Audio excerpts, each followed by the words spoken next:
Nice to see you here early.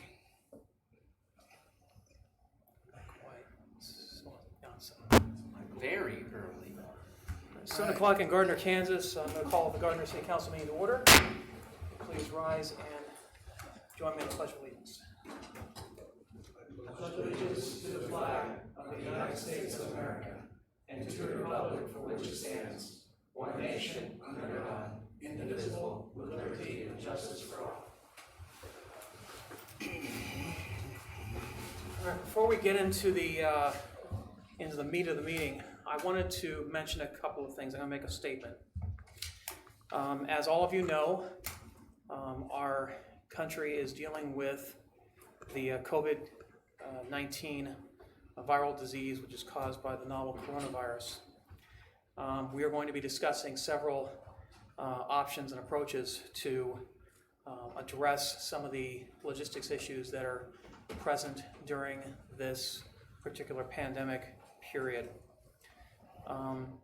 In light of the economic issues that are being raised by this pandemic and the fact that the impact of some of this is going to be hitting some of the most vulnerable portions of our city, namely low-income and fixed-income households. We do have on our agenda tonight a section to address all electric utility customers. We will be looking at multiple different approaches to lessen the blow on them monetarily and give them the ability to be able to move forward this year. We are not going to be repealing any ordinances today. We are not going to be retroactively applying rate changes. We were told by council that is not possible because of the potential negative impacts it could have on a significant portion of the city, particularly those customers that are both electric and gas homes. So, having said that, I wanted to make sure that the folks in the audience and those online know that we will be addressing that toward the end of this meeting, and we have a couple of approaches that will be, a couple of options that will be given to us by the utility billing department. So, having said that, I will move on to public comments. Members of the public are welcome to use this time to make comments about city matters or items on the agenda that are not part of a public hearing. The ground rules are the same as in any other meeting. 5-minute time limit, no profanity, no personal attacks. With that being said, if you wish to come forward, state your name and address for the record, and the podium is yours.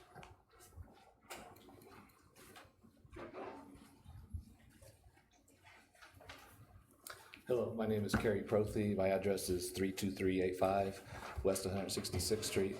So I'd sent the board all an email following the work session, and I hope everybody received that. I didn't mistype something. And so it sounds like my request was to ask you guys to address some of the suggestions I had in there and to see if that would be a possibility. It sounds like you're planning on doing that. So I've got copies of the emails that I've previously sent. Is that something I can make as public record? Yes, absolutely. Just give it to our city clerk, Sharon Rose, and she can get that in the record. I appreciate you guys reviewing those options. All right. Thank you, Kerry. Thank you.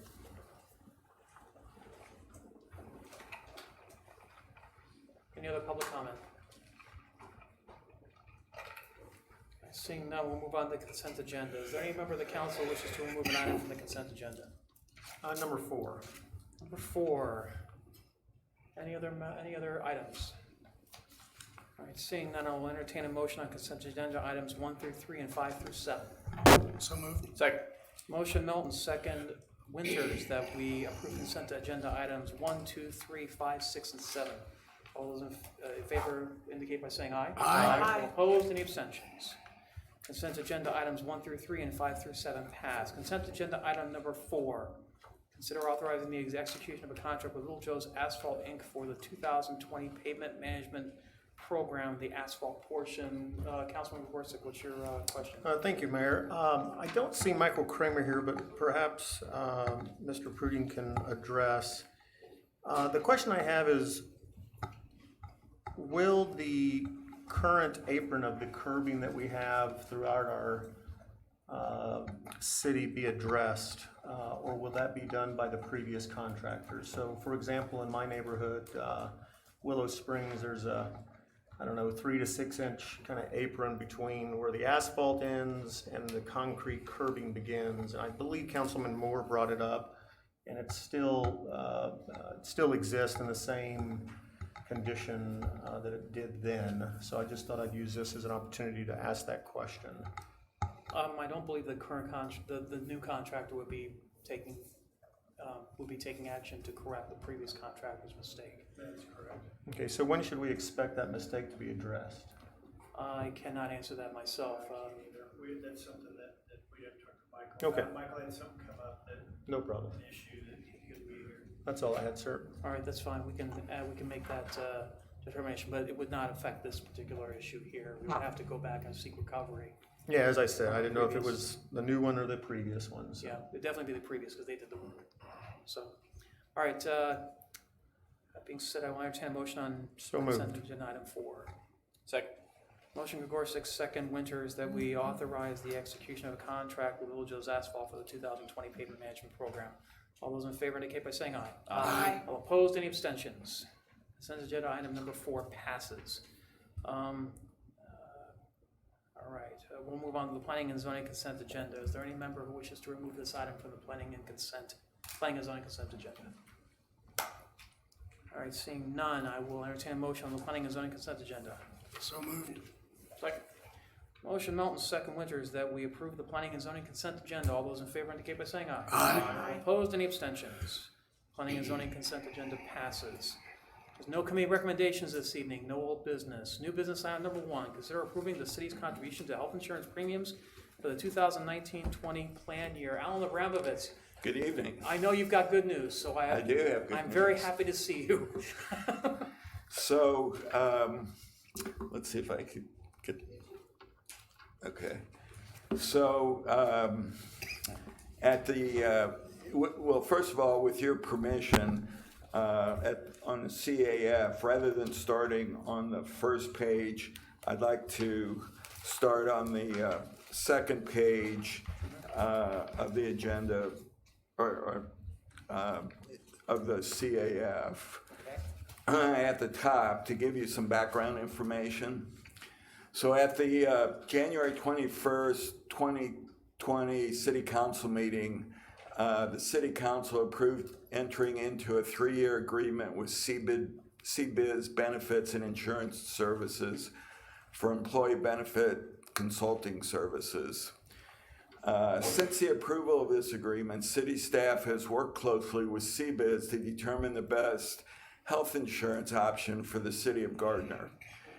And on March 9th, 2020, CBIZ presented staff with health insurance options from United Healthcare, Humana, and Blue KC.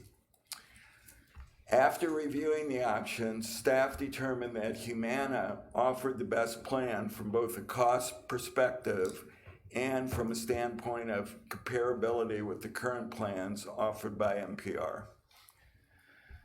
So this compatibility was and is very important in order to minimize disruptions incurred by staff during the process of changing plan providers. Might add that Humana plan has all of the same hospitals that NPR does, other than Providence is not in that. So the plans from Humana represent a blended rate decrease of approximately 7.6% as compared to current NPR rates. This represents an annual estimated savings of $127,009 across all plans. The cost decreases for each level of the proposed Humana plans are shown in these charts. So we left the names of the various offerings the same as what NPR uses, again, for ease of understanding by our employees. So the high deductible plan will actually be decreased, the premium decreased by 4%. The open access plan, which is similar to PPO, will be decreased by 25%.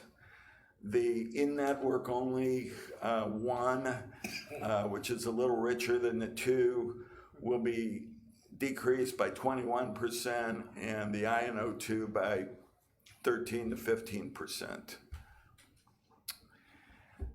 It should be noted that it is projected that NPR will see a 5 to 7% cost increase for plans in 2020 to 2021 plan year, making the above savings even more notable. We're supposed to find that out, I think, this week or next week. Additionally, should the city choose to continue utilizing Humana in the future, Humana offers cost control measures such as an employee engagement program they call Go 365, which incentivizes wellness and provides discounts to overall premiums based on staff participation, and a total health contract which provides a rate cap in years 2 and 3 of the plan based on our claims. Staff recommends the city's, now if you go back to page 1 at the top under staff recommendations, the staff recommends the city's continued contribution to the employees' health insurance premiums of 100% to the high deductible health plan and an amount equal to 82% of the high deductible plan for tier 2 and family, equating to $536.32 for single, $1,020.30 for tier 2, and $1,209.42 for family, and continue to fund employees' health savings accounts up front at $1,500 for single and $3,000 for tier 2 and family, and continue the city's contributions to the OAP plan and the INO plans to an amount equivalent to 80% of the premiums. For OAP, the city would contribute $502.68 for single, $1,166.18 for tier 2, and $1,382.32 for family. And for the INO1, the city would contribute $544.28 for single, $1,262.72 for tier 2, and $1,473.76 for family. And continue the contribution to employees' vision insurance premiums at 100% and 80%, equating to $6.50 for single, $9.78 for tier 2, and $13.92 for family coverage, and continue the contribution of 50% of dental insurance premiums at $18.58 for single and $46.26 for family. So this is a summary of what we are asking for. Since 2016, the city's contribution to health insurance has been for the employee-only high deductible 100%, 82% for family and tier 2 and the high deductible, HSA funding at $1,500 and $3,000, and all other insurance options contributing 80%. So the financial impact, the approved 2020 budget included a budget of $1,741,300 for health, dental, and vision insurance across all funds, utilizing Humana as a new health insurance provider and working directly with Delta Dental of Kansas and MetLife, which uses VSP network, plus you can use retail, would have an estimated total cost of $1,684,400 for the city. The new health insurance plan will start on July 1, 2020 and end on June 30, 2021. crossing multiple budget years. The estimated budget savings in 2020 is $59,300. The city anticipates an additional $90,800 in savings in the first half of 2021 when compared to MPR's estimated renewal rate. The annualized savings when compared to the 2020 budget and anticipated MPR renewal rate is $150,100.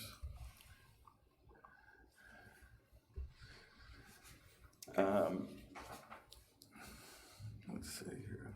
So the suggested motion, you could see in front of you. So any questions? Thank you, Alan. Okay. I'm going to open up the floor for public comment. Any public comments on new business item number 1? Seeing none, any questions for Alan? I believe you've got something, Randy, that you wanted to mention. So I'll lead with you. Okay, thank you, sir. First, good job to staff. 140,000 in savings is great, and it provides a good health care to our team Yes. of people. The question that I had is just a curious question, but what is the percentage of staff that is enrolled in this program? We have approximately 120. 120% or 120 No, people? 120 employees Oh, okay. enrolled. Okay. 160, correct? About 150. Yeah, 150. Okay, Yeah. So 4/5, 80%. thank you. Okay. Anything? I'm just stoked that we were able to find this kind of savings. I mean, if we could find that on everything, and Alan, we're gonna put you in charge of that. So everything, every department, find that kind of money and we'll be good. So, but great job. So we had a great committee, Yeah. and CBiz did an excellent job. We made the right choice when we picked CBiz for I sure. agree. And for the contract dollars and the rate of the return on investment, I think it was. It's very good, yes. How often is this yearly, then annually we will reevaluate this? Yes. Okay. Anybody else? No, I think it's a great job, thanks. Thank you. I love saving money. You get something out of that. Okay, great. Well, thank you very much, Alan. Okay. I will entertain a motion on new business item number 1. So moved. Second. Motion Melton, second to Gorsick, that we approve the city's contributions to health, vision, and dental insurance premiums for the 2020-2021 plan year, all dollar amounts as noted in the staff recommendation. At 100% for CF 1500 single HDHP and 82% of CF 1500 HDHP tier 2 and family. 80% contribution for all other health insurance plans, and fund employees HSAs upfront at 1500 and 3000 for single and tier 2 and family respectively, and contribute to employees vision insurance premiums at 100% for single and 80% for tier 2 and family, and contribute 50% of dental insurance premiums. All those in favor indicate by saying aye. Aye. All opposed? Any abstentions?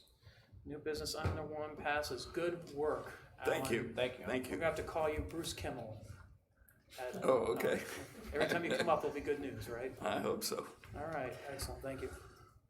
Okay, so new business item number 2 Yes. is tied directly to new business item number 1.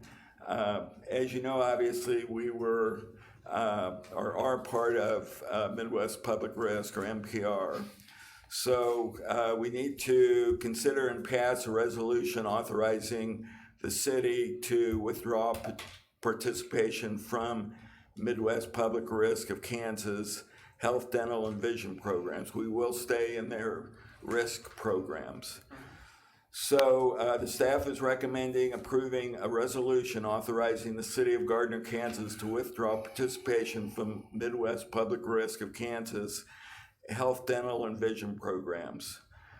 So in the background, at the January 21, 2020 City Council meeting, the City Council approved entering into a 3-year agreement with CBiz Benefits and Insurance Services for employee benefits consulting services. Since the approval of this agreement, city staff has worked closely with CBiz to determine the best health insurance option for the city of Gardner. At the March 16, 2020 City Council meeting, an item authorizing the adoption of health insurance plans from Humana will be presented. As this plan is outside of MPR, the city will need to give the required notice to leave MPR per pertinent part of section 8.4, acceptance and withdrawal of coverage of the MPR bylaws. Any member may withdraw from and cease participation in any MPR Kansas program or service at the end of the contract year by giving at least 90 days notice in writing of its intention to withdraw.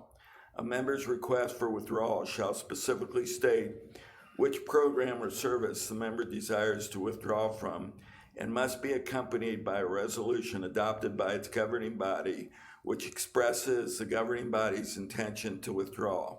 Such notice shall be final and binding. Failure to submit such a governing body resolution shall have the effect of voiding the notice of withdrawal as though such notice were not given.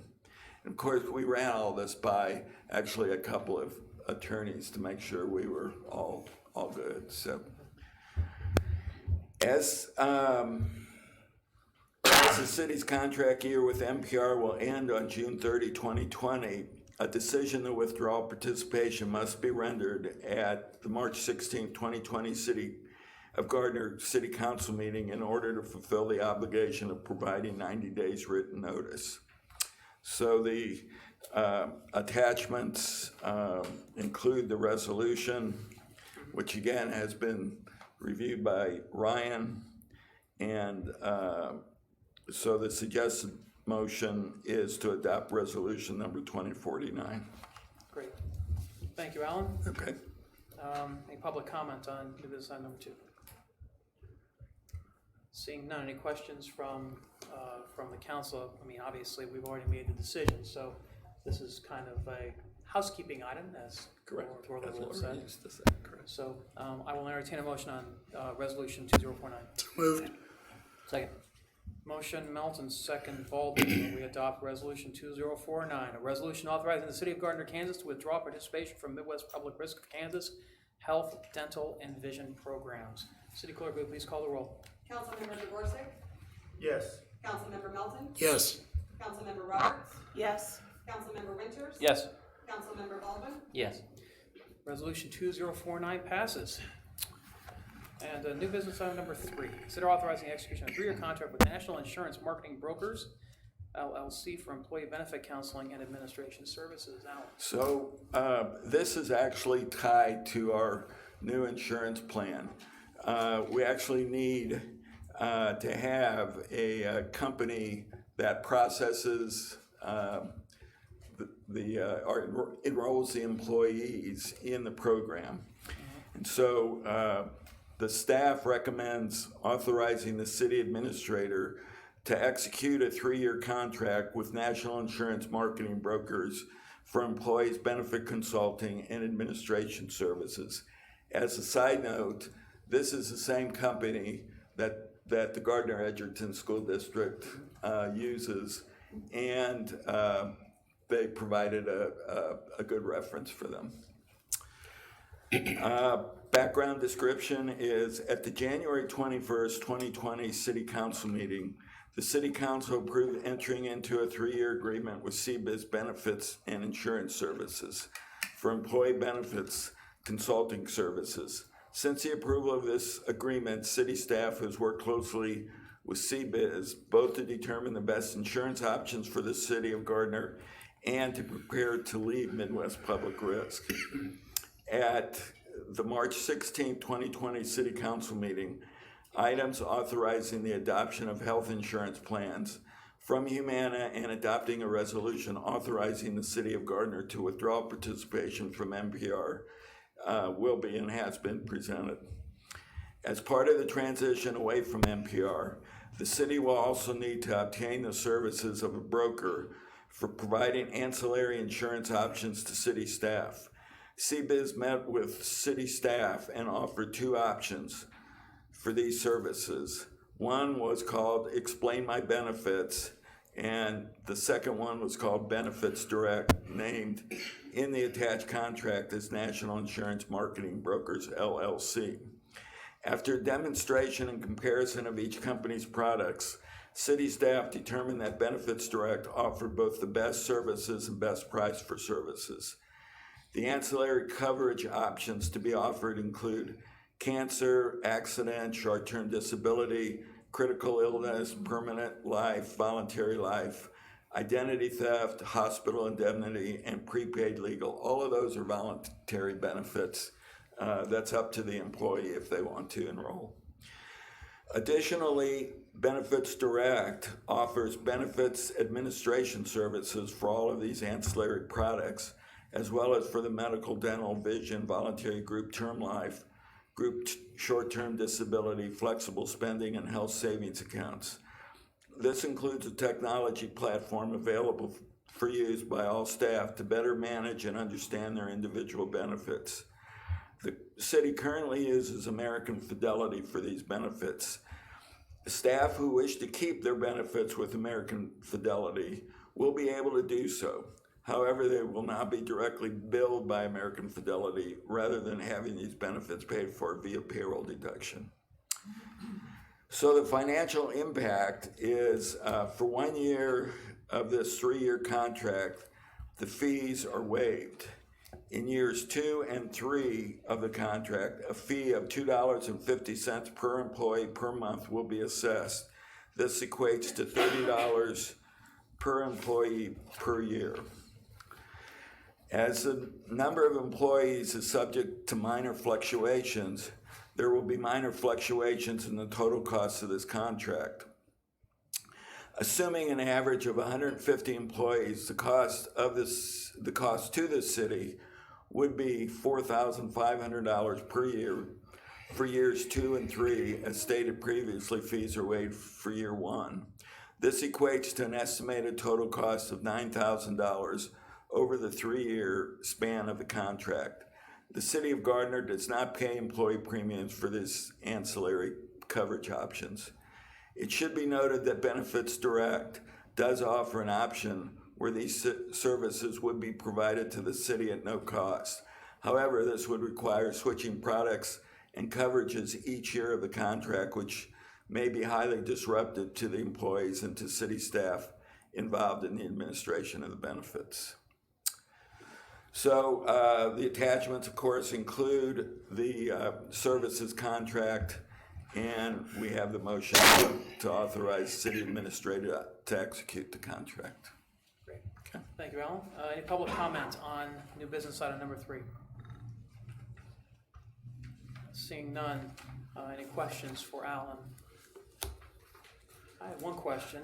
Okay. What's the, is the range of services here? It looks like it's a little bit more robust than the range of services that were It previously is. offered. There'll be more offerings than American Fidelity. Of course, it's totally voluntary. There'll Absolutely. be no pressure for the employees to buy, so it'll be totally up to them. But the fact that it's would be considered as part of a payroll deduction.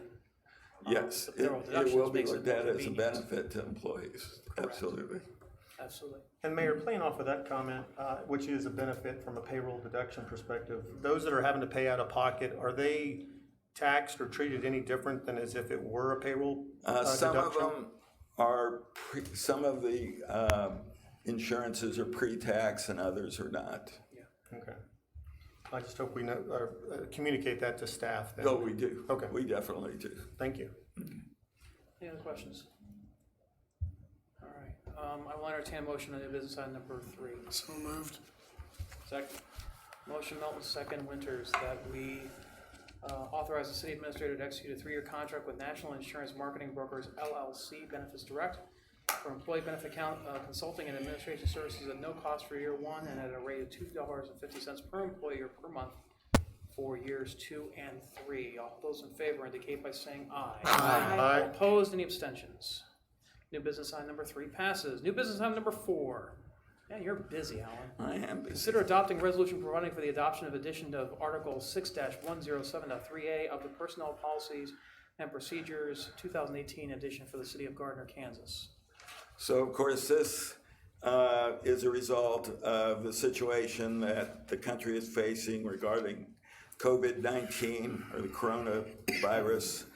Some people have called it an existential threat to the country.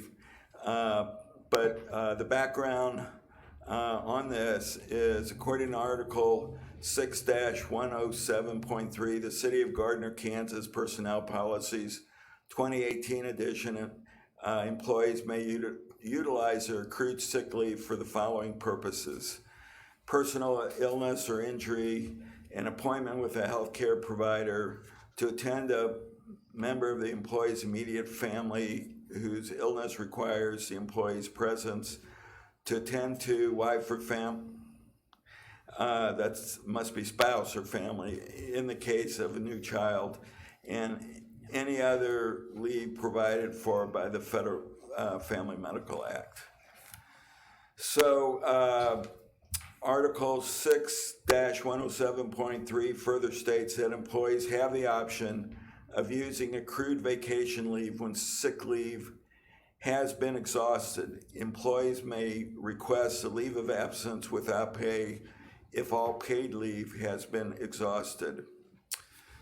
So because of this virus and because people may have to stay at home at no fault of theirs, in an effort to support the City of Gardner's employees through the various impacts of the coronavirus, staff presents the attached addendum, Article 6-107.3A, to the sick leave policy for consideration by the City Council.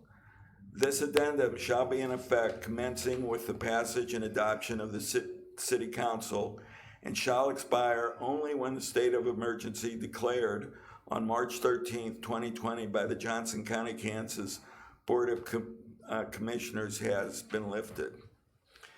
So in light of recent mandates regarding school closures and quarantines enacted in order to mitigate the spread of COVID-19, the city would like to ensure that staff has the flexibility to utilize sick leave for the additional purposes listed below: to care for the dependent child aged 18 or below if the child's school is not in session due to COVID-19.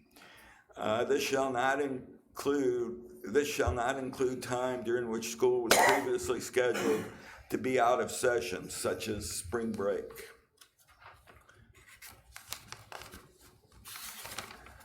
If an employee or family member living in the same household is quarantined due to COVID-19, if an employee is unable to work due to the reasons outlined in Section 6-107.3A, and their accrued sick leave balance will not cover their absence, they will be required to use accrued vacation hours and personal day during their absence. Employees will be advanced up to 40 hours per week of sick leave for a total not to exceed 80 hours once all other leave balances, sick vacation and personal day, have been exhausted. Such advances are to be approved by, and it should say, the Human Resources Manager on a weekly basis. So the idea actually is to let them utilize, if they run out of their other benefits, to use for their 14 days of quarantine to borrow from their sick leave. And then we've already worked out, Matt and Debbie, our payroll clerk, have worked out a way to watch that and cover that. Great. So, Thank you, Alan, appreciate it. Any public comment on new business item number 4? All right, any questions for Alan on this? Seems like a smart idea. Well, we've got to take care of the city staff. No, absolutely. And this applies to police officers, All park employees. staff, everybody on the team. All employees. Yeah. Yeah, it's an all-employee policy, so. No, I think it's a good deal.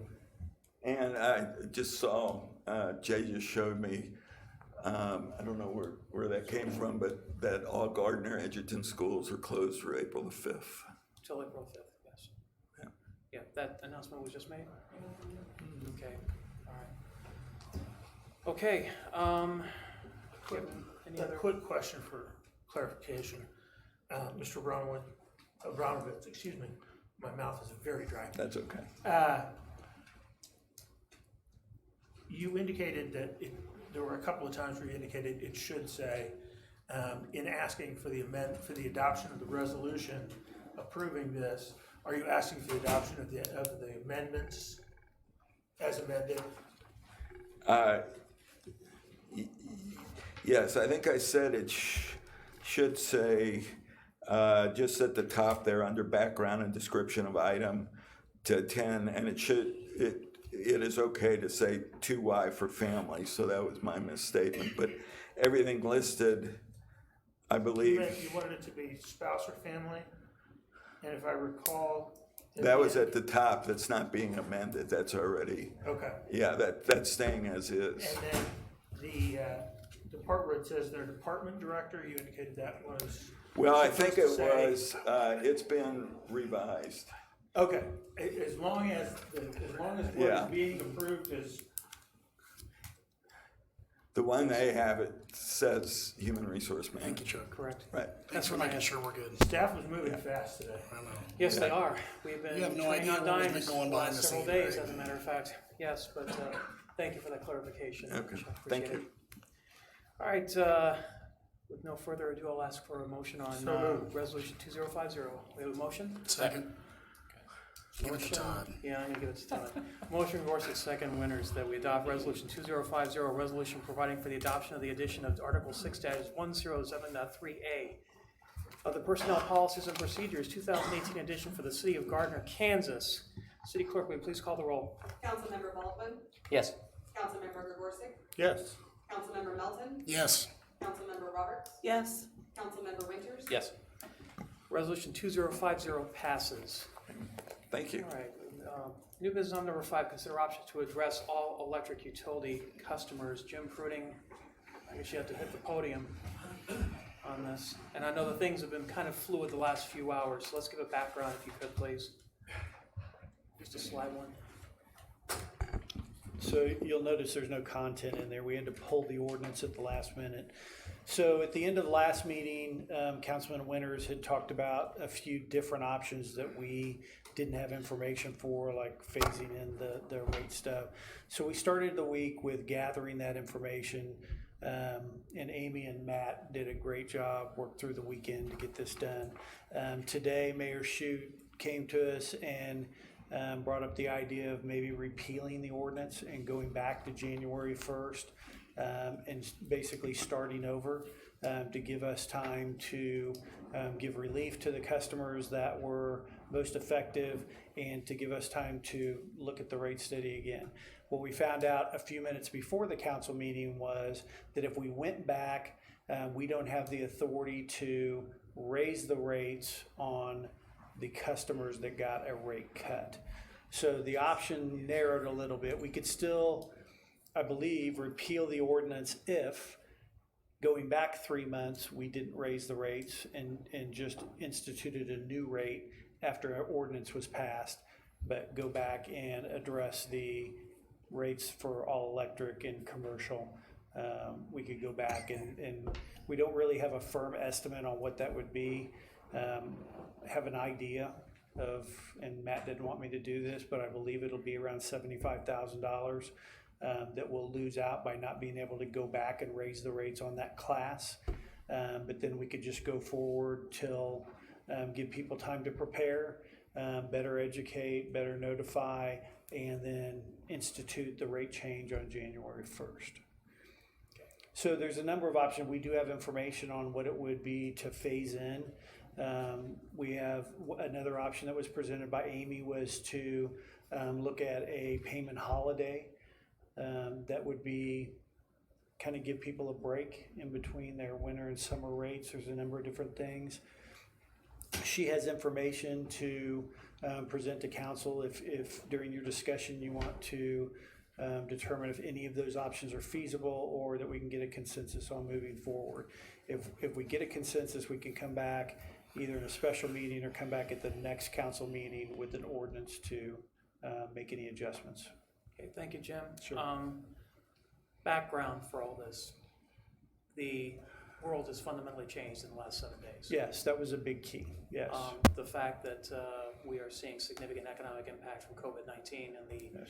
quarantines and other restrictions, and the fact that this particular all-electric rate is being, the impact of the all-electric rate is being felt most by the people in the lower and fixed incomes that can least afford an economic disruption are what's driving this. Right. So, I just want to make that clear. The economy and the impacts of the economic downturn as caused by this slowdown of business is causing this. So, anyway, Amy, would you like to mention what You can say no to him. So while Amy's coming up here, Yeah. I want to comment on a misconception that the absence of notification has been termed as an error. I want to make sure that residents understand that when we got the information from the rate study, it was based on rate classes. We didn't get individual impacts in that study. So if you look at the rate class for all electric, the subsidy that they received as a class was around $275,000. If you divide that by 1,302 residents, the impact for the entire year was less than $200. So what they didn't notify us of is the range that was involved. There were some high users that got hit with several $100 increase. So it's not like we knew that was going to occur and just said, hey, you know what, let's just not tell anybody. It's not that big a deal. It's that information wasn't provided, and we didn't recognize that the potential was there for somebody to get a $200 or $300 monthly bill increase. And that's why the notification wasn't there. It wasn't because we had information, just decided not to react to it. We didn't have that information up front. So, Thank you for that clarification. Can we make sure the next time? Can we make sure the next time we do a rate study that's part of the rate study? Absolutely. That'd be great, because that's one of those things that we don't want to have happen again. No, we won't. It won't happen again. Right. So, thank you. Thanks. Amy. Yeah. Okay, so Amy's been running all over City in Hall up down last different several days. directions. So I don't Yeah. actually have a presentation. I've just had a lot of outreach on different things that different people have asked us to look at. And so I just did some numbers to look at what the impact is based on some of the suggestions. A complete rollback of the all-electric rate itself, over a 5-year period, if you did residential and commercial all-electric, on average it's about $660,000 a year that then goes to other ratepayers, that is absorbed if you totally roll it back. If you do a 4-year implementation, the first year it's a loss in 2020 of $663,000 out of that rate class. 2021 is $505,000. 2022, $341,000. 2023 is $173,000. And so that would be a 4-year. So at a quarter a piece, that would be absorbed into other funding, other rate classes. A 2-year implementation is $663,000 for this year, $336,000 next year. That would be absorbed when we just looked at those options. One of the things of repealing it is if we go back to January, we have reached out to our software company who was actually notified us today that they've shut down and are all working remotely. So the response times have been a little bit slower on what it would cost for them to go back and do what would be called a cancel rebill. So we would literally rebill all of those customers at a different rate if that's what happens. Originally, when we talked about repealing today, the understanding was we would undo everything and then just go back and cancel rebill every single customer based on the rates that were in place in December. We have been since notified that we cannot do that because it would have an impact on some bills where they owe more money. So with just rolling back the all-electric piece, we will have to go back and literally manually touch each customer and cancel, rebuild them, and determine what the impact looks like. So that's out there. We've also asked that the penalties be removed for January, February if we repeal. So then there's that concept as well, that we would ask them to roll that back as well. Just because that varying, anything that changes their bills, now that percentage that's on top of that also changed. So to go back and recalc that is almost impossible. And so we would ask that that be repealed as well, and that we would actually give that money back, anybody who paid a penalty. And so there's kind of all kinds of things, and I know you probably have a lot to discuss, and I'm here to answer any questions that I can. I have a stack of papers just in case, to always try to adjust any questions and not put them off. Okay. And so There was a discussion before the meeting that you and I and Matt had regarding a holiday. So basically taking a month's worth of bills for all electric and commercial customers and basically saying, we're just gonna. yeah, so if we remove the charges for March, so that then their January and February bills, those that have extended, would have a chance to catch up with those payment plans. Plus, if they still need those long-term payment plans that you agreed to, we've had a few of those. We have had 2 people sign up for budget billing that you waive those qualifications for. But so that then if we did this we understand what we've done, even if you roll it back, the cost of doing that for that class of customer, if you rolled it back 100%, you're also losing those same revenues. You're just doing it all in 1 month. And so depending on what that usage looks like, so if we did March, most of those have all been read. So we have the readings, we just don't have the bills yet. And so that we would actually, the rate would be at $0. They would still get a notice of what their consumption was, that it would be billed at $0, giving them a chance to catch up. Those people that have already paid those high bills now just have a free bill for going forward, and then we're getting them into the summer months where that discounted rate, that percentage would be, could be an option that was discussed about 25 minutes ago. Right. Maybe Yep. 45. And so that could possibly be an option to move forward and help those customers to absorb that hit. So is there something we can get like in the Friday minute memo that has like some different options for us, and so we're not like just Blurred with all that information. all at once? Yes. Yes. yeah, that'd be great. So we're not looking to take action on this tonight. We were initially looking at taking action, however, this would not be ready for this evening, obviously.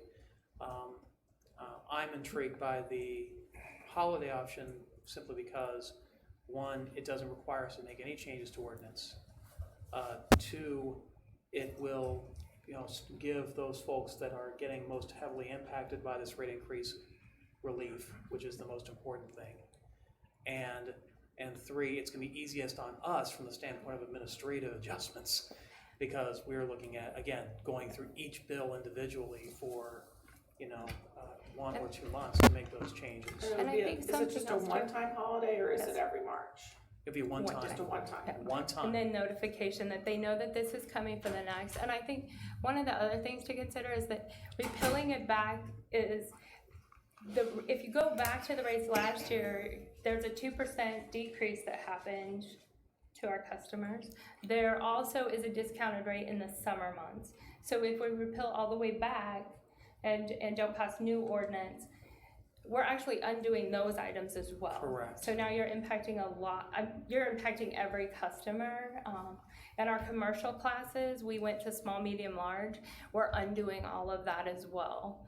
And so just to put that impact out there, it's policy, what you wanna do, but it is that 2% for our other residents and the commercial classes going back is a big step back. And now, and also to clarify, if we were to go with the holiday option, we do not change anything. So Right. come winter, Those rates are back into those effect. rates are back So into that effect. notice is out there. What this does is it buys folks time from the standpoint of their usage and demand, trying to get that lessened.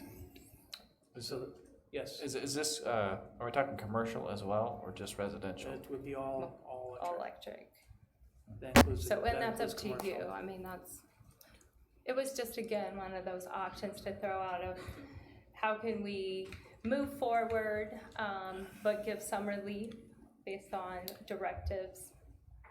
Mayor, you said all electric, you mean all electric consumers or, All electric period, so all electric. okay.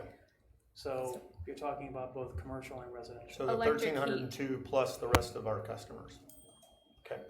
And then I wanted to, while I have the floor, I wanted to go back to what Jim said, and I appreciate his clarification because I did understand that perhaps we knew and didn't notify like we notified the commercial groups.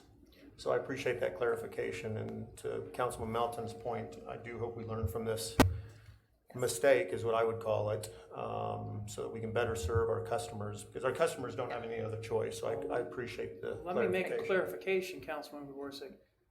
We did not make a mistake. No, I Staff agree. did not make a mistake. I agree. The UAC did not make a mistake. I agree. The mistake was on the part of the rate study Correct. providers Correct. who did not give us the proper information to make a Correct. decision.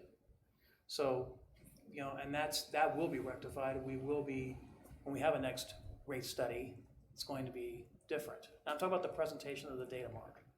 Yeah, have you ever read the 13.25 where you can see what the rates were and that they change? Right. Yes. You can go out and see what it says, Certainly. 2019 and before and 2020 going Certainly. forward. You can see them right next to each other and go, look, that number changes. Correct. This but they're isn't doing that hard the to follow. entire class and not just all electric customers. Yeah, and it says right there, all electric winter rate changes from this to this. It's pretty clear. I don't think saying the Burns and Mac didn't say that is fair. I think that the fact that subsidized rate. I think that some of wasn't that is on mentioned- us. Well, that subsidized rate wasn't mentioned. You have to know what you're changing when they give you the information back. If you say, hey, tell me what's wrong with my car, and they say, well, you need this, this, and this, and you don't know that you have a motor, you probably ought to figure that out. And you knew about this all along. I did know about You this. knew that the subsidized rate was going away, was going to increase people's bills by 70%. Yeah, I the can't tell you subsidized- how much you go for individual people. It's been They don't have subsidized. that That's what I'm talking about, Mark. And- This was not mentioned to us by the Burns and Mac study, that we were going to see people's bills increase by 70%. That's not what we paid them to do. We asked them to do a rate study for the classifications to be revenue neutral. We did not say what will be everyone's bill on January 1st based off previous usage. We never do that. Well, maybe we should. Maybe we should. Because the fact that we had people getting their bills increased by 70 to 100% is inexcusable. Agreed. Can I jump in just real quick Yes. too?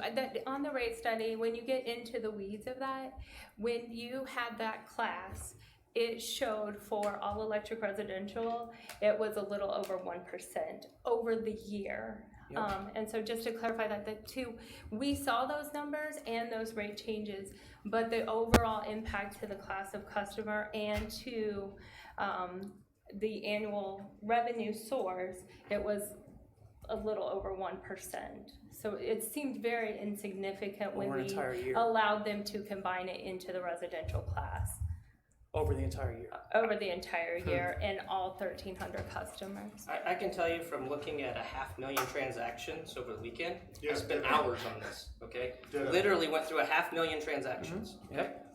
And I can tell you the bulk majority of changes were $200 and less. There are some that are higher.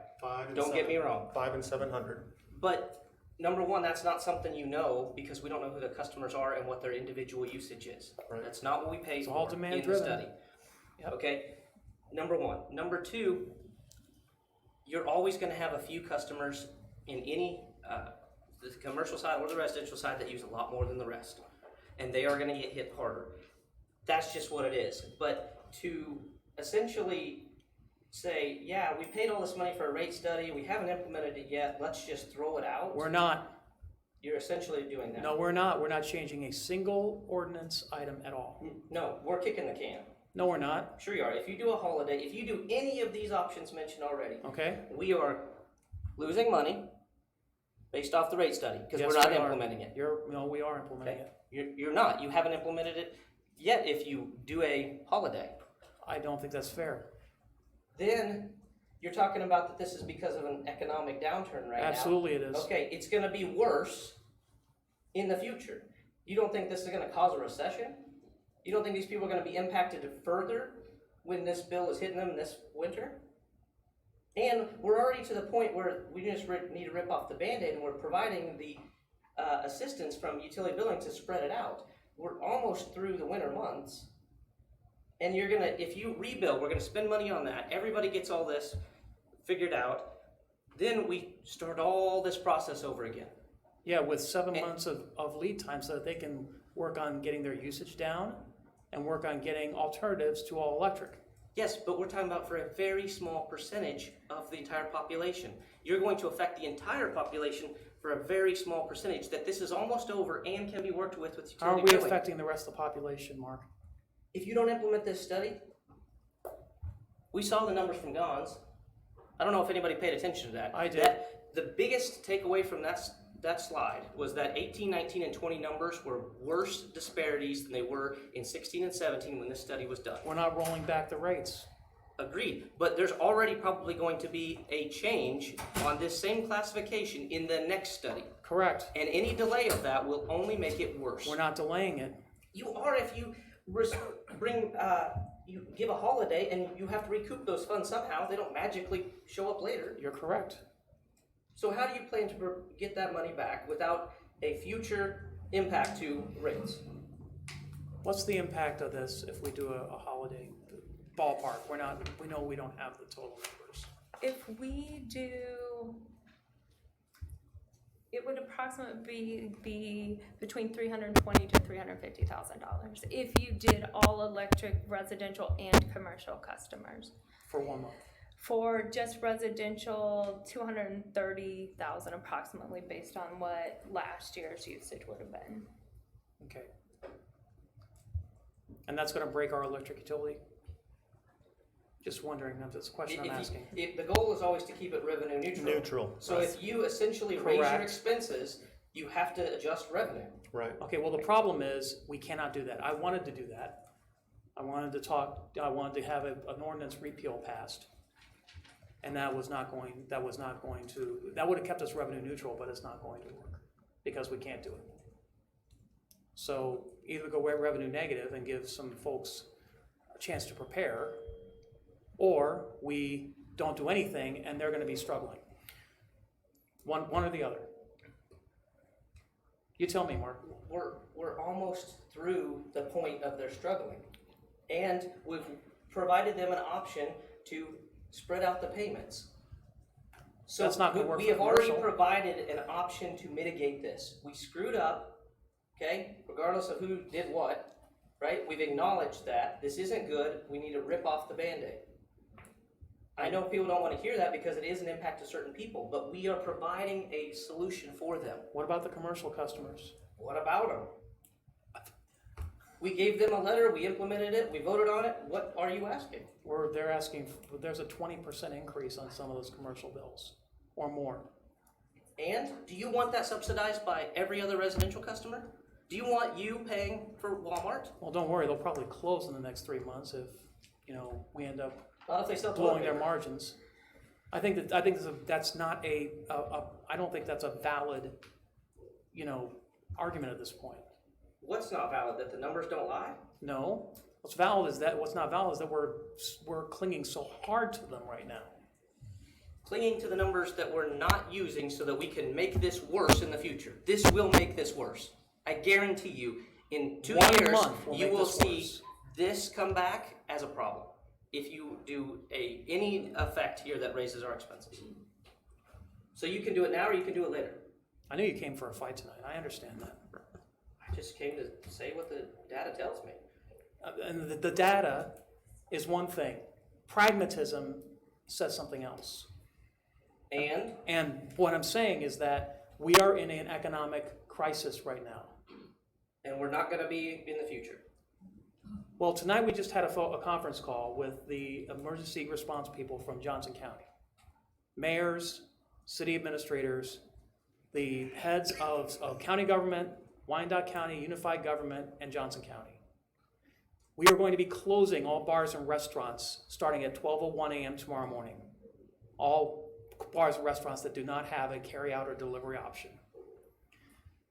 How many bartenders and servers do we have working here in Gardner that are going to be out of a job? How many of them are on all electric? I don't know, but I could also tell you this.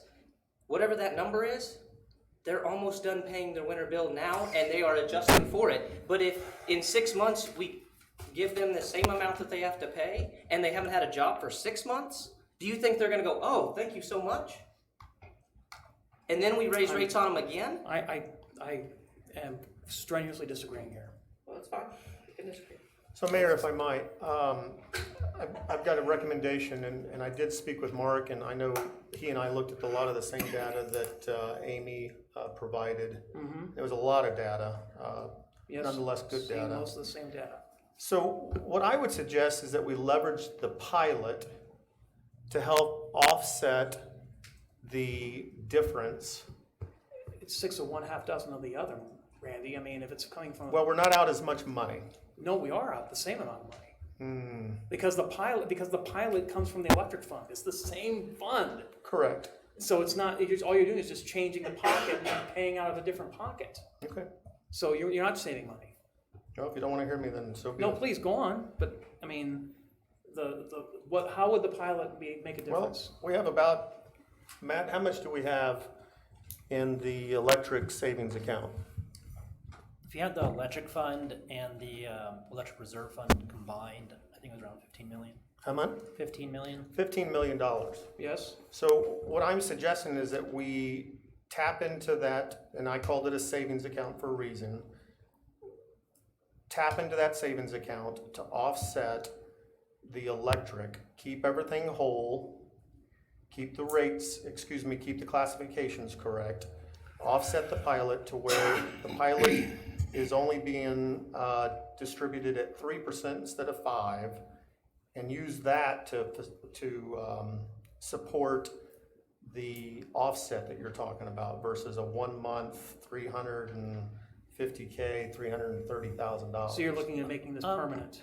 No, sir, just one time, keep the classifications as they are, and then spread that out over an 8-month period. Just to clarify, the pilot is basically a payment in lieu of taxes that goes from the electric fund to the general fund. Correct. So shorting that is you're shorting the general fund, Correct. which So where's the money, to Mark's point, where's the money coming from? It would come from the electric fund. Okay, That's what I'm But- saying. You're just moving. the it money's from still one coming from the pocket to electric the fund, other. but you're shorting the general fund revenue it needs to run Yes. as a well, you're general shorting the fund, period.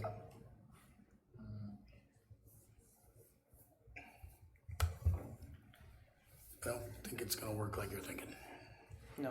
Well, I don't think it's And gonna work, period, because. Either way, there's yeah, money being Lost. lost somewhere. Yes, because Right. it's revenue negative, and I understand that. To Steve's point, if you just let the electric fund eat it, then it stays in that place, and the pilot didn't change, so then the general fund isn't affected. Correct. Correct.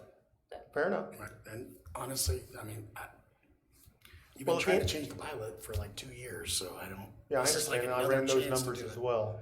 I mean, at the end of the day, we need to do something for these consumers, albeit the minority. We've got to do something for the consumers, no matter where the fault lies in the study, et cetera. Well, I don't think it's anything to the study. I mean, the thing that changed between this last week and this week is, quite frankly, the economic landscape Hey, has changed. we all live on planet Earth, I We're in a understand. completely different Yeah. world now than we were a week Yeah. ago. I understand. That's why I think we're better off. We're a week further down this path. If we're almost through the worst of it, as far as the months and the billing, we already have the option to mitigate this so that it can be easier on those people. If we go back and spend all this money, one, that there's an effect there, regardless of where it comes from and how we deal with it in 1 year, 2 year, whenever, okay, there's an effect. And two, there's no telling what it'll be in the future, so with the assistance that we've provided, the guidance that we gave Amy to how to mitigate this, I think that is where you want to go. Otherwise, we're going to just reopen this entire wound and start it afresh after the 7 months, 8 months, whatever period we want to choose. Okay, that's my only point there. We're going to make it worse. not better. Why would you say that? Thought I just said that. No, but I'm saying, why would it be worse? Why would it be worse? Because you're We're going not to changing have rates. Do what? We're not changing rates. I understand that. So if the summer comes and goes, it looks good. Okay, then the winter months come and the bills are gonna be just like they are now. How do you say that if we worked with those customers to lower their usage and lower their demand? And we work with They- subdivisions to run gas lines into their neighborhoods? Like, That's for not up to example, us. Quail Meadows. That's not up to us. Well, we can work with Kansas Gas Service on behalf of those citizens and assess those citizens with a benefit district. We've actually talked about that. The citizen, yeah, they're more than happy to have a benefit district for that neighborhood, that's fine. Yes, Yeah. but that gives them time. That's the thing we're Do talking you about think here if is that time. benefit district and gas lines are gonna be ran in 6 months? I think so. Because private industry will do it, not us. I'd be impressed in a downturn, but they'd wanna extend their lines. They do, they're willing to extend them. We've actually spoken with Kansas Gas Service and those. I await that So presentation. can, just curiosity here, can we have Amy put stuff in the Friday Minute Memo, like lots of options, so we can kind of look at this and then we can move on from this tonight? Because you guys aren't going to convince each other. I got that figured out. No, I get it, but Are there my other question is options? this. I mean, Are there other I options? hate to be Do you the have other options? as well? rational one up here. Those were the ones I had. That is kind of odd for I'm me. willing to take any suggestions. So my biggest, when we did the rating, or when this came about, one of my biggest concerns was the people that did install all electric, like Mr. Prothy has mentioned, under the assumption that we were giving a discount, and then for 20 years we've been doing it, and then, which benefited Gardner, and then we took it away. People move into apartments, and I don't think apartments have, very few have gas, right? Most are all electric. People know that moving in. Easier to maintain. Sure. So for me, like, my biggest concern was those people that were affected, and those are the big users, right?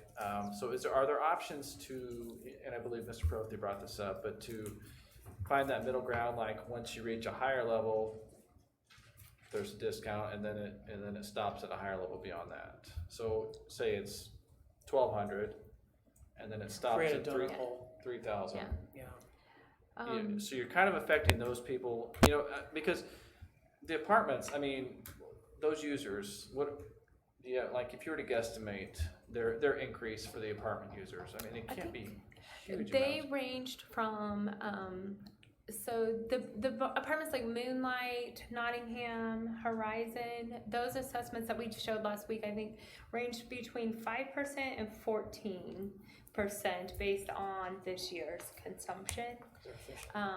And so we, dollar wise, on an average bill, like, I've looked at so many numbers. Yeah. Is there any way we could I pull know up stuff- the but- presentation Right, because some of from those are last vaulted ceilings work and, it's session? gonna Like, really it's throw $50 it $50 off. for one person might be $50, 10% Sorry. for somebody else. right, but, I didn't even finish. over those 3 months, to me, giving them a payment plan where you're spreading, what, a couple $100 maybe over 12 months, to me, that's much more doable. We're talking about the high demand customers. No, I'm talking for the Yeah, the efficiencies. Yeah, lower, yeah. okay.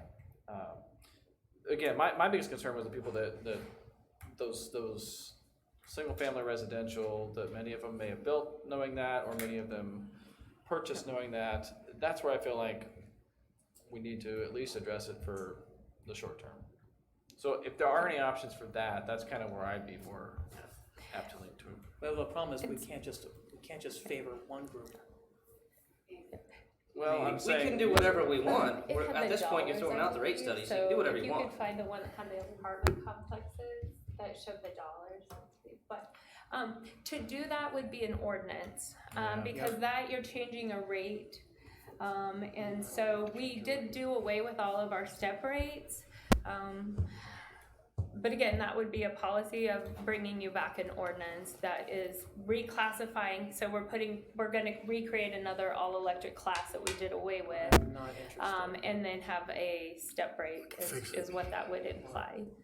Why are you flipping the coin? short It's of, an I option don't to know get what else, I mean, we can offer them, again, the things that we agreed to last Monday. I've got 5 energy assessment companies lined out. However, our inventory clerk is trying to find out what their expenses are to see if there's better savings that we can offer them by bringing someone in.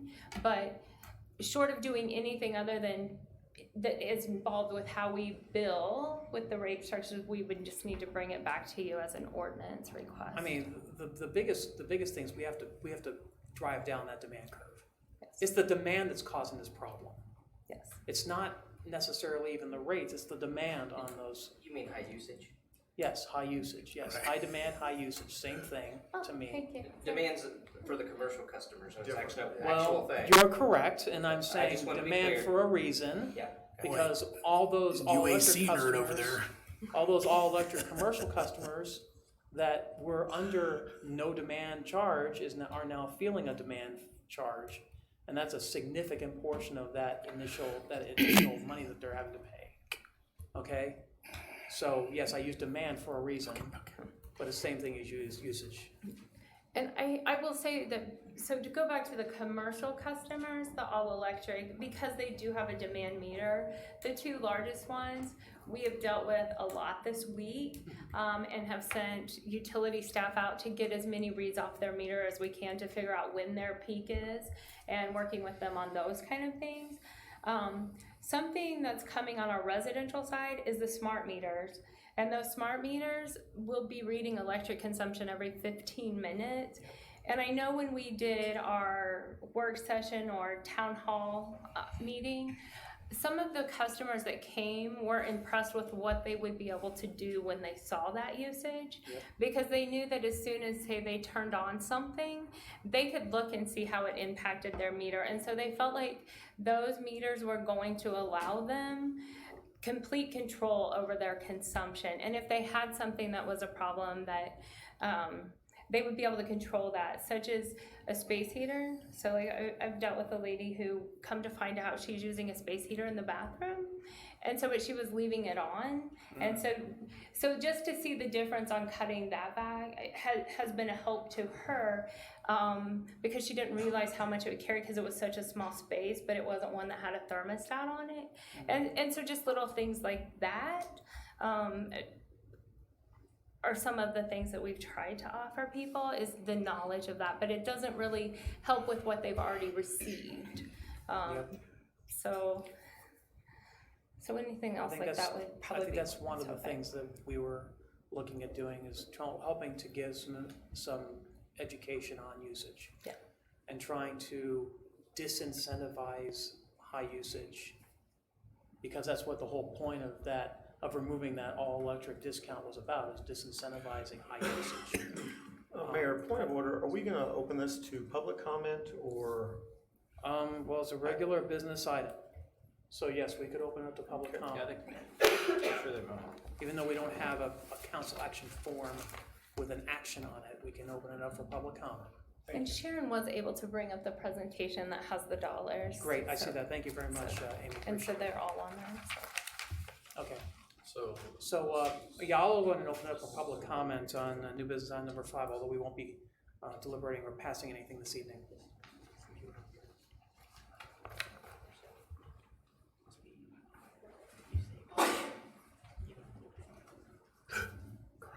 Well, you guys had a lot to say. Well, There's Terry, a lot to debate. maybe you've got the answer for us, right? Well, again, I've sent the email, so you probably already have what I'm getting ready to say. I understand, I think as a whole, there is a subsidy apparently for the all-electric homes. Although when most people say that, I'd say most people don't realize, they say, oh, you get a subsidy in the wintertime. Do they realize that on the old plan, we actually paid a higher rate in the non-winter use time, the summertime? We paid a higher rate. And the base charge that we paid in the wintertime, that base was also at a higher rate. So, say we subsidize in the wintertime, did they subsidize us in the summertime? You can look at it from many different ways. So I understand that, some adjustments may need to be made. And so one suggestion was, as Mr. Winters alluded to, raising that base level to 1,200. And then an option that would affect me the most, which I think is fair to present, is to cap the upper level of that lower rate, at 3,000 or whatever. And so then the other one that I suggested that I didn't hear mentioned tonight was the 7 months of wintertime usage is a pretty big window. And I think October's included, which is probably the September usage. I don't think I've got my furnace on in September. And I think the reason this was put in place 20 years ago was mostly for that wintertime usage when you city needed to have more usage from the customers. So, eliminating the bookends on that wintertime usage and make it a 5-month usage, would be another pretty good option, I believe. The holidays an option, but I think at the end of the year, it's not going to make a great big impact. It'll be just that one time, and by the time next year rolls around, we're going to be right back where we're at now. Unless we have changes to Yeah. consumption. And if it's the decision that the all-electric rate is going to go away completely, which again, we were offered that incentive when we built our house, and we made a decision. We've had somebody come out to give us a bid on putting gas in. It's going to be a gas furnace, and I haven't received that bid yet, but I'm afraid to look at it when it comes. It's not going to be a cheap change to go to gas. I've got the gas line. When they built the house, they actually put the gas line to the house, so it's there, but I've got to buy a new furnace. So if the all-electric rate would go away, or stay the way it is now, my other suggestion was to make that a 3 to 5 year phase in instead of all at once, because we're not going to get used to this easily, unless it's every year our rates go up by a much smaller percentage, then you do kind of get used to it after a while. But that's my suggestion of at least a 3 to 5 year phase in. So I appreciate you got your time tonight and good debate. Thank you, Carrie. Thanks. Appreciate it.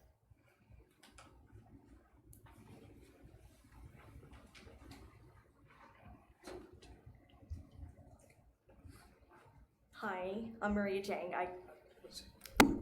Sorry. Hi, I'm Maria Jang. I came by the last council meeting too. Address, please. 721 East 167 Terrace. So my question is, if I don't live in a subdivision with all electric, because my neighbors are not all electric, and my house is, so what other incentive, or not incentives, but what can be done? Because I did contact the gas company and everything, and my house is also lined for gas. However, it's never been used for gas, and they said that I would have to hire a bunch of specific gas plumbers to make sure that my lines were still able to be used. And then it would have to have city inspections and everything to make sure everything was up to code. And then having to convert everything. And I know I sent this in previous emails too, because they said it was an additional $2,000, when I replaced my furnace and when I replaced my furnace, heat strips, and my heat pump with the HVAC on the outside. So due to the additional cost, of converting that aspect, I was like, oh, well, I'll just, change my furnace and everything. And then when I contacted Kansas Gas at the same time, they would have to make sure everything was still stable to be used. Sure. And after all the inspections and everything, if they deem it was okay, then they would do it.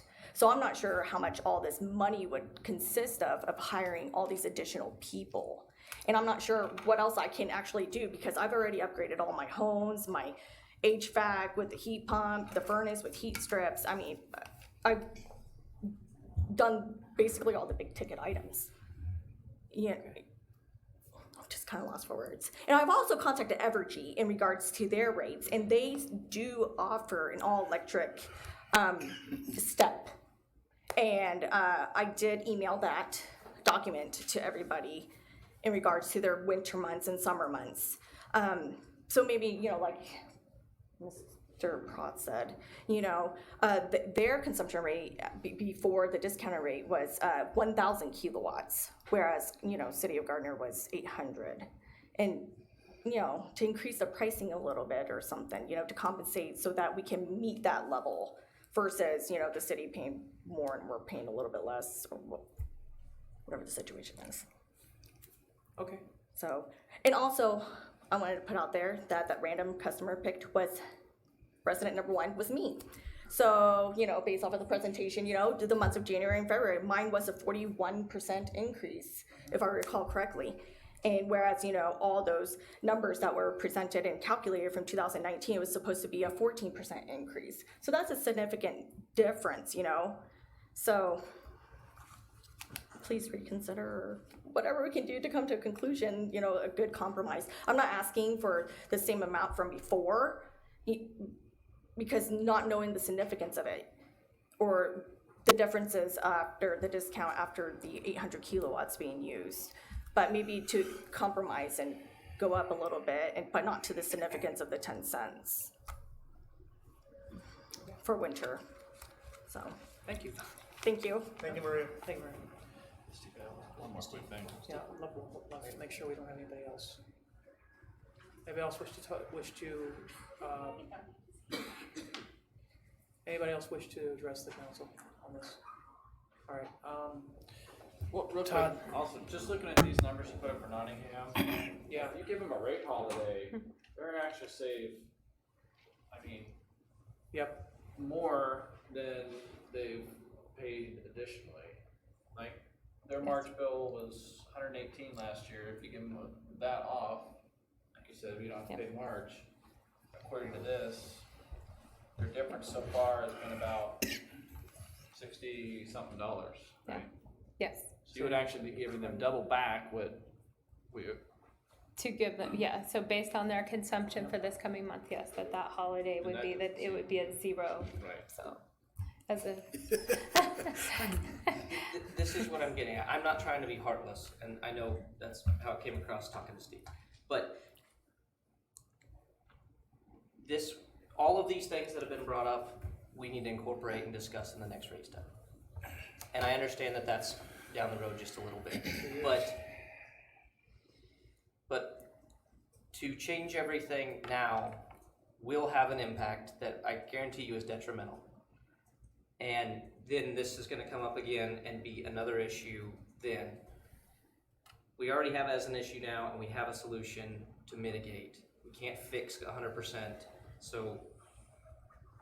it's not a mitigation, I mean, it's not a solution, it's a mitigation. That's right, yeah. It's not a solution. I haven't really weighed in much. I wasn't on city council when we voted for this, because I'm new on this, and so I'm kind of looking at this differently. I know that we have a shortfall if we do something to help this, but I would like to see the options, but I'm kind of leaning towards something. I don't know that it's the repeal, like we said, that's not good. I don't know if it's the holiday. I don't know what it is, but I do think we should do something to make this a little better for this situation. I don't know, I just think I don't know what it is. I'd like to see some options.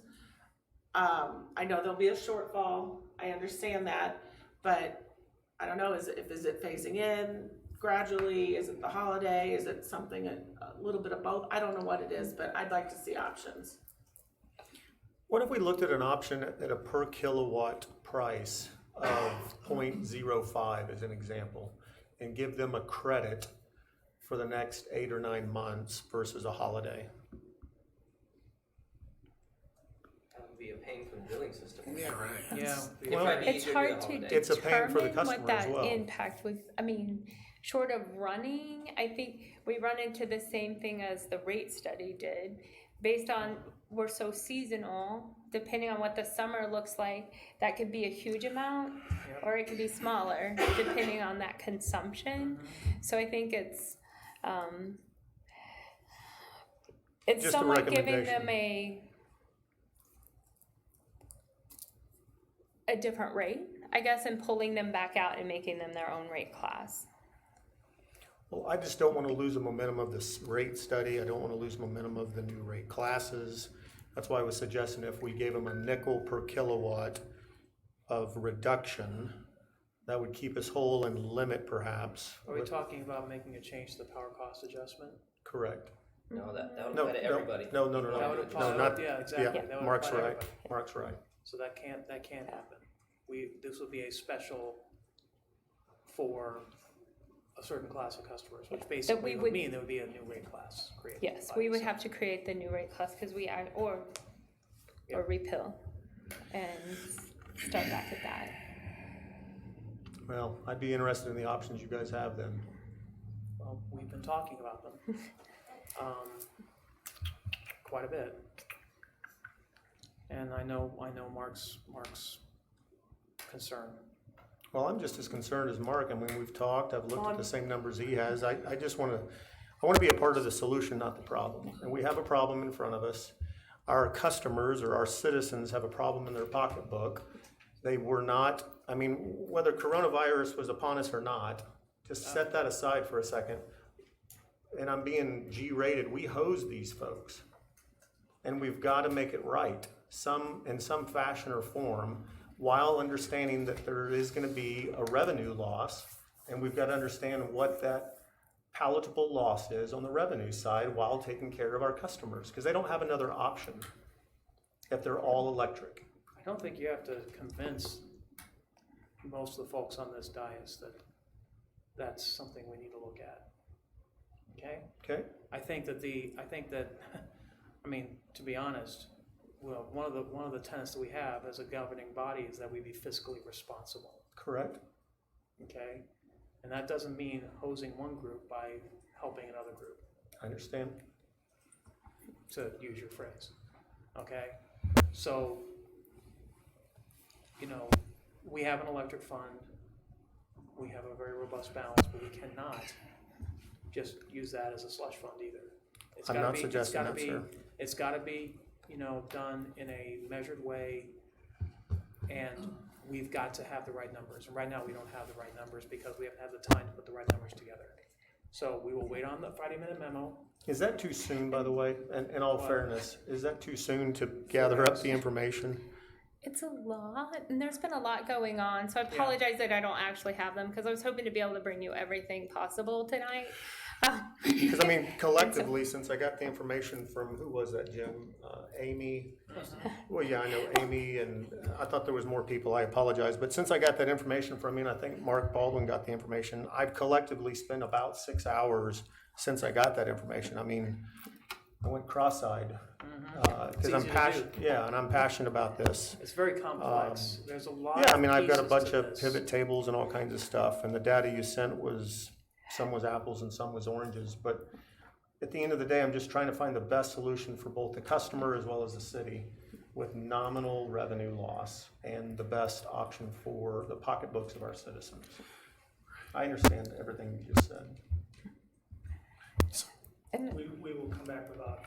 So is Friday too soon, though? We'll set that as a tentative date, and we'll try to make that. If not, we'll send it as a separate memo the next following week. That's Okay. fine. Whenever it's ready. Yeah. It doesn't have to be Friday. Because there's a lot of data, I just want to get the right stuff. Wednesday.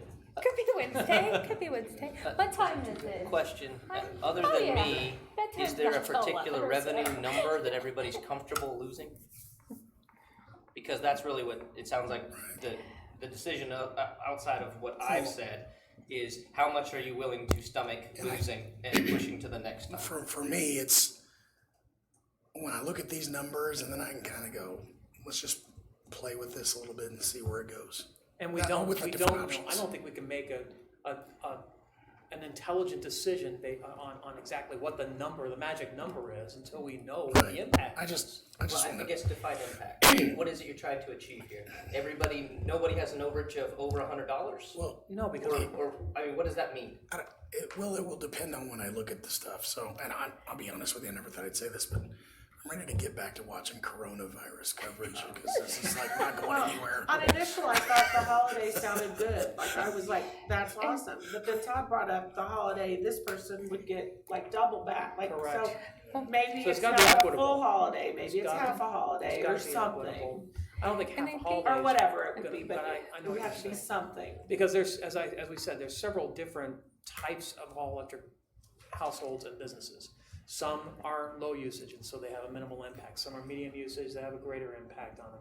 The high usage people are the ones that are getting nailed, okay? So they would see the biggest savings on a holiday. And so the reason why I thought of a holiday was because the word rebate came up at some point where we just gave everybody a certain amount to say, you know, to help them through the impact that we've caused them without the official communication. But when you have a high user and a small user, that absorption isn't enough. So it's like, how is that fair when it needs to be by kilowatt hour? And so that's how we decided, I looked at how could we address it based on a flat rate for everyone and give them something back to absorb. And that's how it came. So based on their consumption levels, it would pretty much be giving them back those kilowatt hours and that cost. And something else on talking about the electric reserve fund, I will tell you that the rate study and keeping it revenue neutral, there was 3% inflation rates of expenses. And so the electric fund in the rate study through the years actually starts operating in a negative. So we are actually losing money. We're spending more than we're bringing in because we are eating up those expenses through that fund. So literally by touching that fund, that does impact your rate study all the way through, just to throw that out there too. So when you see those numbers, this isn't the only thing creating that was worked into the actual rate study. There was a 3%, just for clarification, there was a 3% increase in expenditures year over year. Yes. And there was a 1% or 2% increase in revenues year over year? 1% 1% increase in revenues. Yes. And that's also gonna be mentioned as well, because I believe that with the growth that we're seeing, that we've been seeing, that increase in revenues might not be 1%, it may be greater. Greater than 1%, yes. So, Yeah, the be fair. 15 million, you always have to remember that 3 of that is not usable. correct, that's all, It's that's, the insurance fund, I don't That's even know why we correct. talk about that 3 million. that's But- correct. And then out of this 12, you've got 4 of it going to smart meters, Yeah. Yep, right? So you're down to 8 already, and That's then correct. the rate study from, 2 years ago 2017, took that into consideration Yep. with all of the future projects, so. Yes, I know it's a lot of money and it's out there, but it's not actually out available. there, right? I understand that, That's just a caveat. which is why I was looking at a one-time adjustment, not a whole rate change. This is my secret word of the day now. So your safe, is that your safe word, Rich? Come on. You're right. Okay, so let's go ahead and look at those options, give us some options on that when you get them available. Now, the question I've got is, what about March bills? Because they're being tabulated right now, are they not? Yes. So those would actually have, if we go back to March and give those back, then we would have to go back and have those canceled. And so the last billing for March will process and mail out by March 27th. And so, Do we need to have a meeting before the next council meeting? so I have no sense of what day today There's 2 is, weeks except for St. between- Patty's Day tomorrow. I Our guess. next meeting won't be until the first week in April, which is April And what is 6th. that date? So yeah, billing, so the April bills would already process by April 6th. So the cycle 1 bills would already be processed by that meeting, So so. I'm almost thinking we probably have to have a meeting before the next day, before the April meeting to discuss this. And so if the options don't require an ordinance, does it require a meeting? Or if it does require an ordinance, then yes, we would have to We have would a have to have meeting. a meeting, yeah. So, but if it's not an ordinance, then that would be up to you guys, what kind of meeting? A special meeting, okay. Correct. Would there be a resistance to a special meeting if it's needed? It's gonna be like this, or? Well, it might be longer, you never know, Rich. Sure, whatever. Special I'm meeting, good. which would be. I'll be here. It would be next Monday, it'd be the following Monday, what would that Monday be? It's not next Monday, it's the following Monday's the 30th. The 30th. Wow. So the 30th of March. Is that soon enough, Amy? I'm telling you, we ought to get a pay raise, man. $300 Alright. ain't going as far as it used to. March 30th. Let's tentatively talk about a special meeting on March 30th. And if it's needed for an ordinance or a resolution, we'll convene. If not, we will make the administrative adjustments potentially and inform the council. Amy, will that give you enough time to implement something if we decide before the first April cycle? I will do my best, and Well, so. I think it kind I of think- depends on I what's would- being asked. And what it is, yes, so. That's exactly right. Yes. We don't know yet. Yeah, I think regardless of, if there is a change of any sort, I think we either have a work session or a special meeting. So let's just plan for it to be on the 30th and be On the done with it. 30th, okay. We will either have a work session or a special meeting for the 30th of March. Consensus? yes, Okay. I'm against it. I said that. Let's move on to council updates.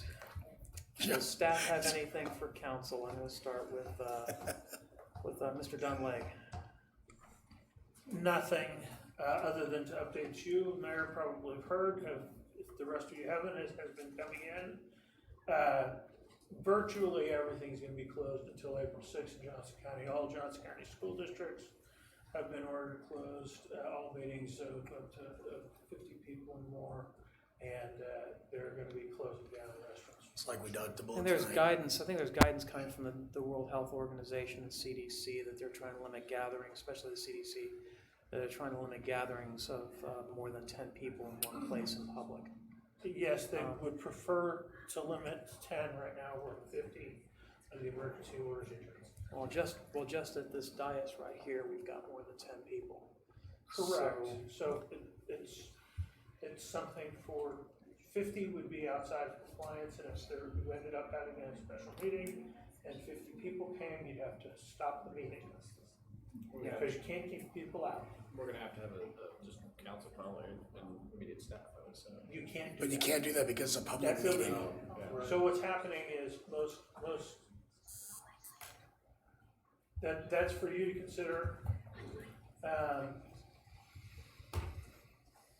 But you cannot meet without allowing open meetings, Correct. which is why there's a number of municipalities canceling the meetings. Well, technically, two of us could call in so that we're not actually here physically, but over the airways. You can call in. Right, If people show up, right, but that would allow 2 more people in the room, so. what I mean is, if there's one more person that wants to come in, they get to. And at that point, you're not in compliance with the, Right, but So that we can have a staff member call in too. we could stop the meeting and say, does anybody want to leave and go watch this outside? Are you talking about because of the 10 limit? The 50 no, limit. the 50 limit. The 50 limit. Yeah, I was told that didn't apply to governmental or judicial gatherings. They're attempting to, you're not bound absolutely, they are strongly at request. Good. I don't like to be bound. Get used to it, Rich. That's the way things are moving, it seems. But, yeah, I've heard that same edict, and I know that we had that discussion today with mayors and county governments around the metro today, so. It's the only way you're ever gonna be able to have a meeting that's an open meeting, because you don't know for sure how many people are gonna come. 50 is common. For the rest of the perspective, Johnson County District Court has shut down jury trials through May. Yep. Federal court is closing all non-emergency items. So there are some additional restrictions on a number of governmental actions as well. Yeah, we for our part in Gardner, we've suspended municipal court, at least until April. We are actually moving those, poor Amy's doing that too. So she manages the municipal court as well, so she's been very, very busy lately trying to get those dockets rescheduled, so so we appreciate that work. And thank you Chuck. Certainly. Finance, I know you've been burning the midnight oil too. I just want to say thank you again to Amy. She's been working a lot of hours, always Yes.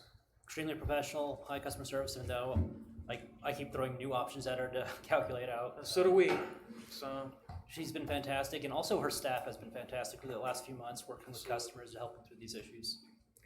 yeah. That's it for me. Yes, thank you, Amy. I think we all owe you a serious debt of gratitude. Sharon, City Clerk. Nothing for me. Nothing. Chief Belcher, emergency operations and contingencies, how are we looking there? We're doing good. You know, we've made some internal changes and stuff to help combat some contact. But as far as how our operations are running, we're doing good right now. So everything's pretty positive for us. Yeah, and we do have contingencies in place in case there's like things like civil unrest or anything like that. Correct, We won't talk correct. about that, but we know that we've got a very robust emergency operations plan. And you and Jim have been talking with Trig and others at the county level to get that done. Thank you. Jason Bruce. No, sir. Yeah, you don't have Parks any and lot Rec going on, events. right? Parks and Rec events, can you address that really quickly? So I have been in contact with other area agencies, kind of what their plans are moving forward. We have not officially canceled any events or anything. The only thing we've canceled is senior building access. Through the end of the month, it's only available for Meals on Wheels volunteers because that delivery service is still going on in the county as of today. We have canceled soccer practices and baseball practices through the end of this week. We're assessing everything day to day and staying in touch with county and watching recommendations that they have. So it's changing every day, that's for sure. So. Well, the ban on public groups of 50 or greater will probably mean we're gonna have to evaluate the soccer season, given there's a lot more than 50 people show up at Celebration Park. So Correct. we may have to look at that now in light of that new information. Larry Powell, anything on your end? Just real quick, we sent out notice today and a reminder notice, or yesterday and a reminder notice today. We had a planned meeting with builders to talk about the 2018 change for the IBC and the IRC that we've been planning on adopting, which would have been on tonight's agenda. We felt it was better to try and, if we can't meet with them in the next couple of weeks, at least put a survey together and get that material to them and get their responses in that manner, and at least have that material then so that we could plan on moving forward. We'd like to bring it back to you probably the first meeting in May. At this point in time, trying to give ourselves plenty of time in April for this to settle down and get some responses back in. Thank you.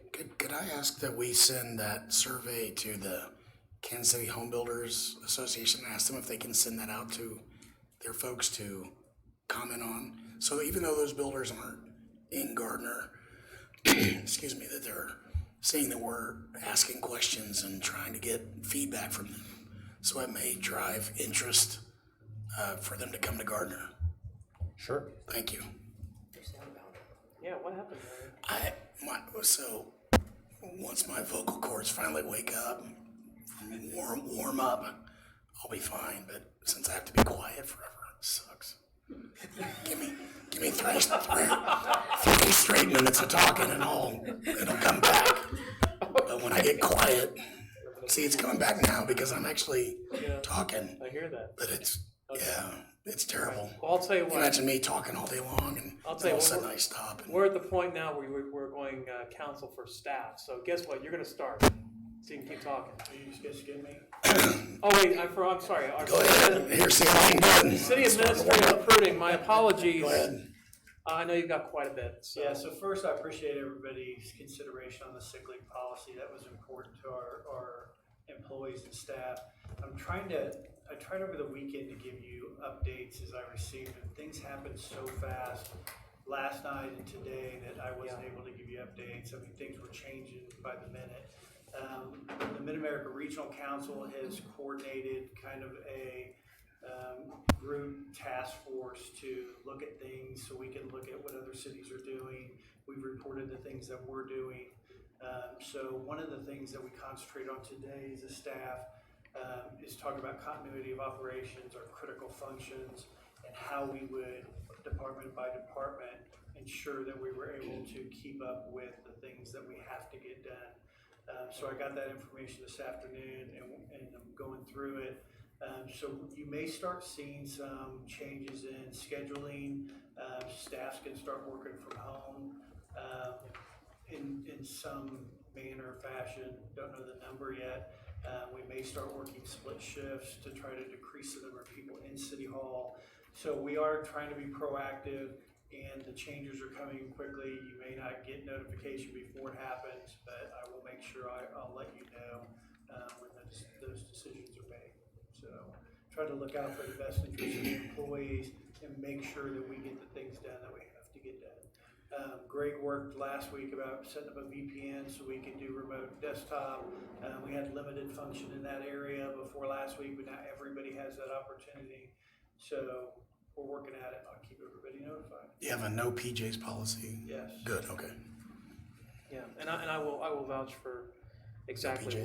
what no, not PJs, for what Jim's saying. I mean, it's been literally every hour we're getting something again from either the national government, federal government, or from the state government. Changes are happening within the school districts and within our emergency operations. Things are constantly evolving, and we expect that to be the case for a while. So one more thing that I talked to staff about today.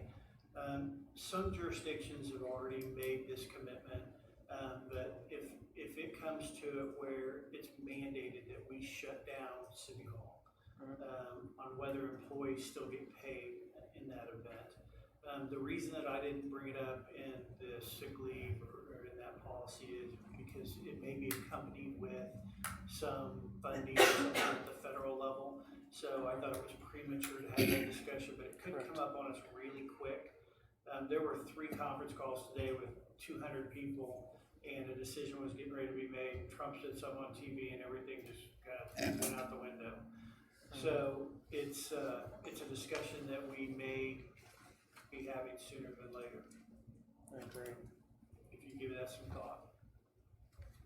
Just keep your phone close to you, I think is the maxim here. So my voice is coming back there you still. go. So I just wanted to say, interesting times we're living in, and a lot of folks may have kids who don't have internet access, or even folks who don't have internet access. I know that, Ground House has the free Wi-Fi, but I also wanted to let everybody know that Crown Realty has free Wi-Fi all the time. So you can actually pull up in your car in the parking spaces there, and because the routers are right by the wall, so you can actually log in and use the free Wi-Fi 24/7 if you need it. So I know that's going to could be an issue for a lot of people because the library shut down. So there's going to be a lot of people who need some kind of access, and it's there and available. So that's all I got. Yeah, so appreciate that. Thanks, Rich. Todd? No, nothing. Nothing. Mark? Councilmember Baldwin? Nope, I'm good, thank you. Councilmember Roberts? No, nothing tonight, thanks for asking. And Councilmember Gorsuch? I'm good, thank you, Larry. Okay. Stay safe out there, everybody. It's frustratingly uncertain right now. I mean, stock market hit limit down twice today. We're down close to 3,000 points. There's a lot of fear out there, a lot of panic, a lot of uncertainty. Let's just care about one another. It's times like this when we really need to think about our neighbor. Think about how we can potentially help them out, alleviate some of their problems. So at times like this is not the right time to isolate from everyone and everything. Sometimes we have to kind of unite to do the right thing by the people around us. So that's the message I have. I'm leaving for you tonight, and stay safe and hold your loved ones tight. Amen. That being said, I will entertain a motion to adjourn. So moved. Second. Motion Gregorczyk, second Melton, that we adjourn. All those in favor indicate by saying aye. Aye. Opposed, any abstentions? We are adjourned.